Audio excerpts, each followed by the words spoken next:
Okay, so I watched the next movie in the chronological order.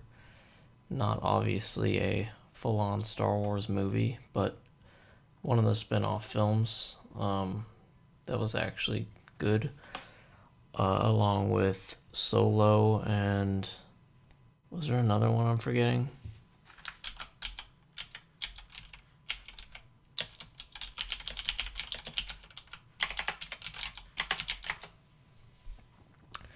Um, I swear there was like another one.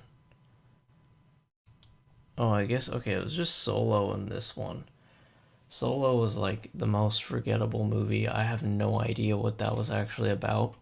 I just remember Darth Maul like ignites his lightsaber on a call, and it was kind of funny. Um, and that went nowhere. But anyway, this is Rogue One, a movie that I'm quite fond of. And I remember seeing this in theaters. I remember I was with my cousins from Minnesota, including my cousin Emil, who died 2 years later. So that was a memory for me. And I remember being very hopeful about The Last Jedi because I thought, Disney can make a good Star Wars film. I never liked Force One, sorry. Force Awakens. And, but I was like hopeful after this film that they were going to turn it around, but it was just kind of like a one off. This film has a lot going for it. It's directed better than the sequels. Um, and it actually delivers some genuine emotion, which the sequels never did. It also doesn't destroy the canon and contradict everything that came before it. It actually is just like a nice addition to the whole story. Also, it did something that like I kind of just thought of for the first time. It actually added like iconic moments to our like culture or to like Star Wars fans' memory that were not like iconic for being bad, like I'm the Spy or somehow Palpatine returned, which the sequels really, the iconic moments are almost all iconic for being bad, but this one has like some real iconic moments, like the guy who's blind, I'm one with the Force is with me, or um, some of the scenes with Krennic, like the memes, we stand here amidst my achievement, not yours, or um, are we blind? Deploy the garrison. Like these are kind of like memed lines, as well as some other moments have become kind of iconic. And yeah, so I'm gonna do a shorter review today, but honestly, I'm pretty like tired and I don't know, pretty depressed, so I can't do like a very long review. But we basically find ourselves with Jin. Oh, here's another thing this film did. It like actually proved that you can do a female lead in Star Wars and people won't hate the character. It has nothing to do with sexism. It has to do with the character. You do have some girl boss moments, but it presents a very good female character named Jyn Erso, who is a character that's flawed and actually grows, unlike Rey, who's a very stagnant, stupid character. Um, but basically, yeah, her dad was like kind of abducted by the Empire and forced to work, and she grew up alone. But this guy named Saw Gerrera, who is actually a Clone Wars character that they brought into this, which I really like. Um, Saw kind of raised her since she was a kid, and she's learned how to be a soldier. But she kind of like has no desire to be involved in the rebellion because like she's just not into this politics thing, and like she's demoralized and all that.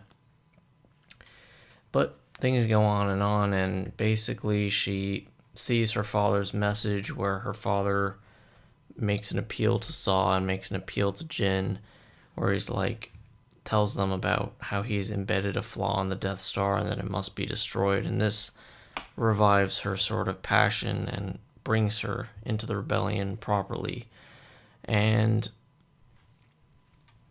yeah, so there's the great scene on Jeddah as it's destroyed, which is a really nice scene. And we get to see the Death Star and the sort of verbal spat between Tarkin, who's awesome, and Krennic, who's also awesome. Also, a really good villain in this film, which proves Disney can write a good Star Wars villain. I say Disney, it's not really Disney, it's like the people they hire. And yeah, like, after this verbal spat, Krennic goes to Darth Vader and he's like, "You'll tell the Emperor about me." And then Vader's like, "Careful not to choke on your aspirations, director." And it's just like, makes me smile. Because it's just like, yes, Darth Vader, awesome. He's kind of like just the sort of like gem on top of this film. He's the whipped cream on top of the. I know you don't like whipped cream, but he's the whipped cream on top of the hot chocolate. It's just like what makes everything great about this film.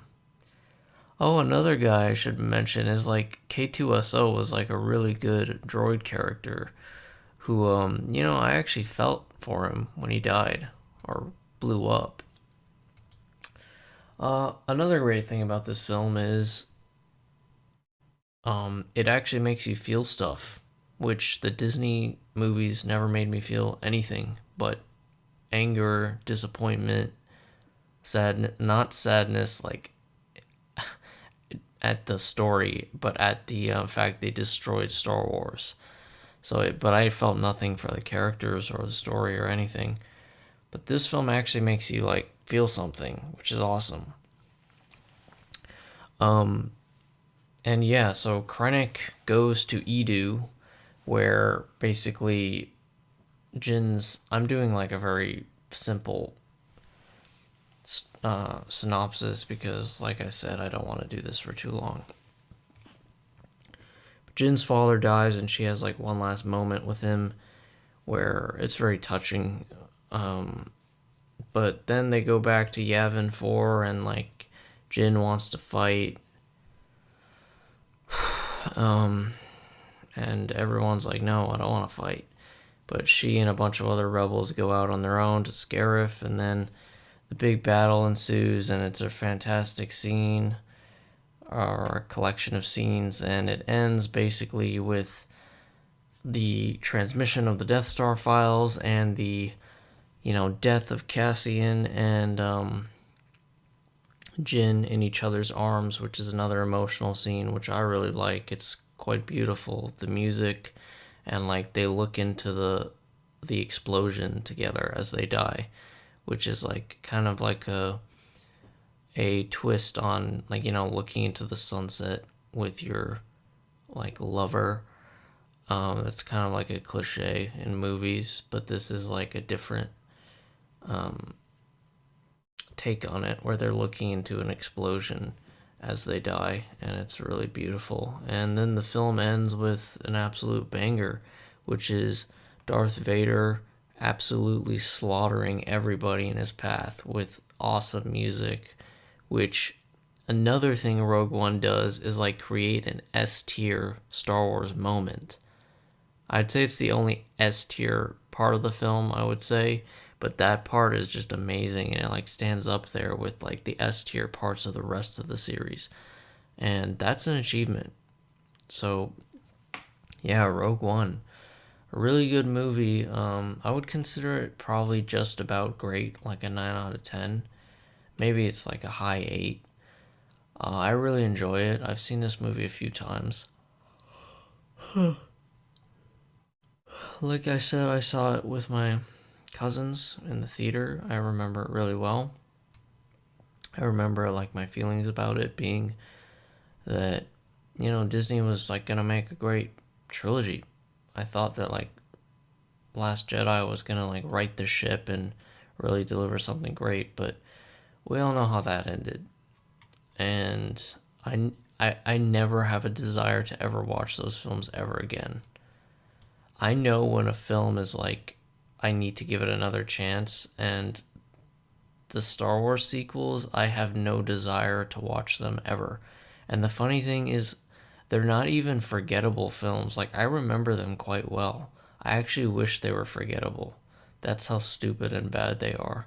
They're actually quite memorable because they're like funny bad, and like the gimmicks used in the sequel films are so like, they're for such dumb people that they're quite memorable actually. So, but this film, I always have a desire to watch it again. I watched it probably like 5, 6 times actually. I watched it once in theaters. I watched it, I believe, the second time with my friend Raj and my friend Ethan. And then I watched it a few times after that. And yeah, it's cool they made that show Andor that I haven't seen, but I hear is good. Out of that character, Cassian Andor, who is a good character. And yeah, I wish them all the best with that. But yeah, that's been me, Sussy Boy. See you guys.